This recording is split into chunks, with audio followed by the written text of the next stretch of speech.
Okay, so you can fold the strider with the seat on. So we'll start by showing you how to do that. So first of all, you're going to push the canopy back.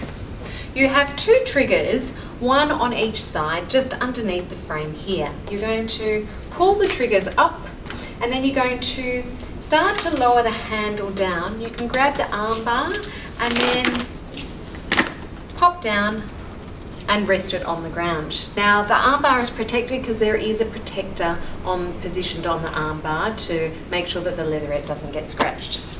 To reduce the size, you are also going to push the leg rest down. So there's two buttons either side there, pop it down, and that is the strider folded standing up. So to fold the strider in single mode, without the seat, you need to remove the top seat first. So push the canopy back. You have two buttons just located near the arm bar, and you're going to push those in and lift the seat up.